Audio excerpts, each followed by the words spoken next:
Hello student. मैं रश्मि नौरंगे, राजनीति शास्त्र सहायक प्राध्यापक, शासकीय डॉक्टर वामन वासुदेव पाटनकर कन्या स्नातकोत्तर महाविद्यालय दुर्ग से आज हम देखेंगे भारतीय राजनीति में दबाव समूह। दबाव समूह के अंतर्गत प्रस्तावना, दबाव समूह का अर्थ, दबाव समूह की परिभाषा, दबाव समूह का महत्व, दबाव समूह का प्रकार, दबाव समूह के तरीके और निष्कर्ष। प्रस्तावना: दबाव समूह को विभिन्न नामों से संबोधित किया जा सकता है, जैसे कि हित समूह, गैर सरकारी संगठन, लॉबिंग, अनौपचारिक संगठन, गुट इत्यादि शब्दों का प्रयोग दबाव समूह के लिए किया जाता है। दबाव समूह तथा अन्य संगठन में अंतर अवश्य है। प्रत्येक देश और समाज में सैकड़ों हित समूह होते हैं, किंतु जब वे सत्ता को प्रभावित करने के इरादे से राजनैतिक दृष्टि से सक्रिय हो जाते हैं तो दबाव समूह बन जाते हैं। दबाव समूह का अर्थ: दबाव समूह के संदर्भ में कहा जा सकता है कि जब कोई संगठन अपने सदस्यों के हितों की पूर्ति के लिए राजनीतिक सत्ता को प्रभावित करता है और उनकी पूर्ति के लिए दबाव डालता है तो उस संगठन को दबाव समूह कहते हैं। दबाव समूह का परिभाषा ऑडीगार्ड के अनुसार दबाव समूह ऐसे लोगों का औपचारिक संगठन है जिनके एक अथवा अधिक सामान्य उद्देश्य या स्वार्थ होते हैं और जो घटनाओं के क्रम को विशेष रूप से सार्वजनिक नीति के निर्माण और शासन को इसलिए प्रभावित करने का प्रयत्न करते हैं कि वे अपने हितों की रक्षा वृद्धि कर सकें।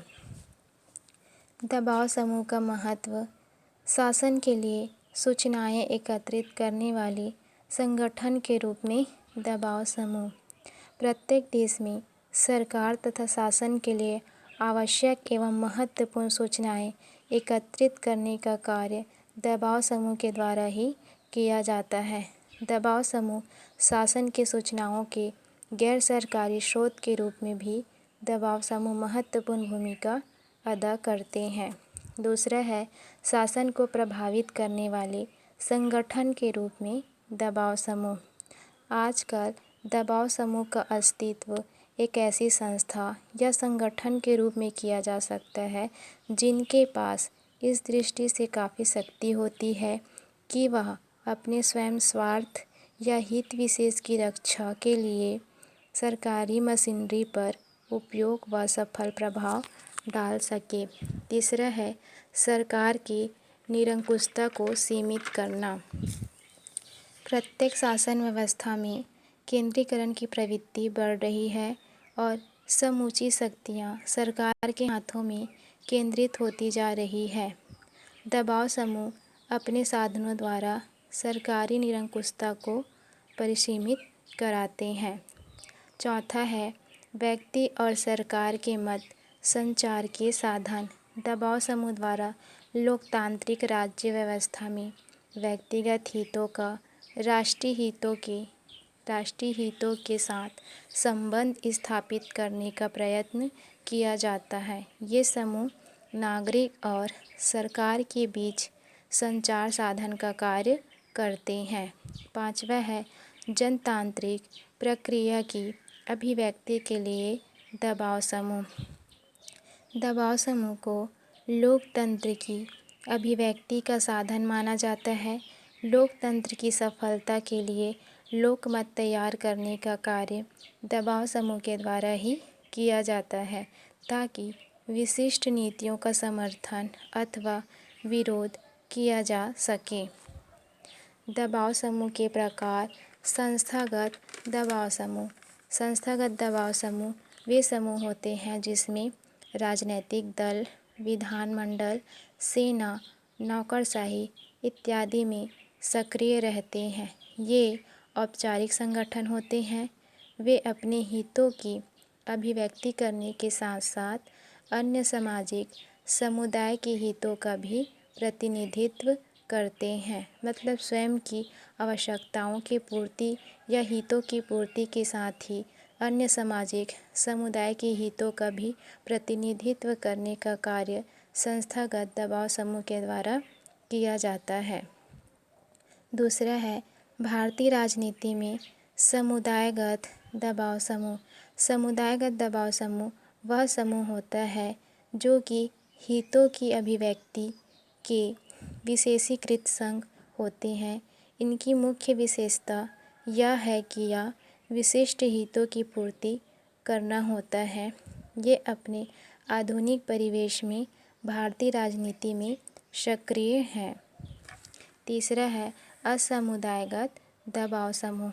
भारतीय राजनीति में असमुदायगत दबाव समूह वह होते हैं जो कि अनौपचारिक रूप से अपने हितों की अभिव्यक्ति करते हैं, इसके संगठित संघ नहीं होते और इन परंपरावादी दबाव समूह में सांप्रदायिक और धार्मिक समुदाय, जातिगत समुदाय, गांधीवादी समुदाय, भाषागत समुदाय आदि प्रमुख होते हैं।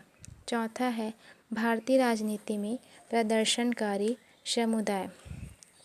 प्रदर्शनकारी समुदाय वह समुदाय होते हैं जिनके अनेक विकासोन्मुख राष्ट्रों के साथ राज्य व्यवस्था की विशेषता है और भारतीय राजनीति में इनको नवागत तथ्य नहीं कहा जा सकता है, क्योंकि प्रदर्शनकारी गुट वे हैं जो अपनी मांगों को लेकर अवैधानिक उपायों का प्रयोग करते हुए हिंसा, राजनीतिक हत्या, दंगे और अन्य आक्रामक रवैया अपना लेते हैं।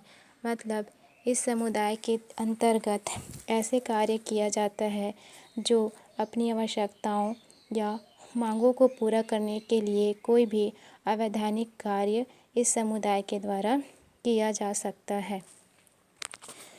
दबाव समूह के तरीके। पहला है प्रचार एवं प्रसार के साधन। अपने उद्देश्य की पूर्ति के लिए जनता में अपने पक्ष में सद्भावना का निर्माण करने के लिए और उद्देश्य प्राप्ति के में सहायक सिद्ध होने वाले दृष्टिकोण को अपने पक्ष में करने के लिए विभिन्न दबाव समूह अथवा वर्गीय या आर्थिक हितों के प्रभावशाली संगठन जैसे प्रेस, रेडियो, टेलीविज़न आदि और सार्वजनिक संबंधों के विशेषज्ञों की सेवाओं का उपयोग व प्रयोग करते हैं। दूसरा है आंकड़े प्रकाशित करना।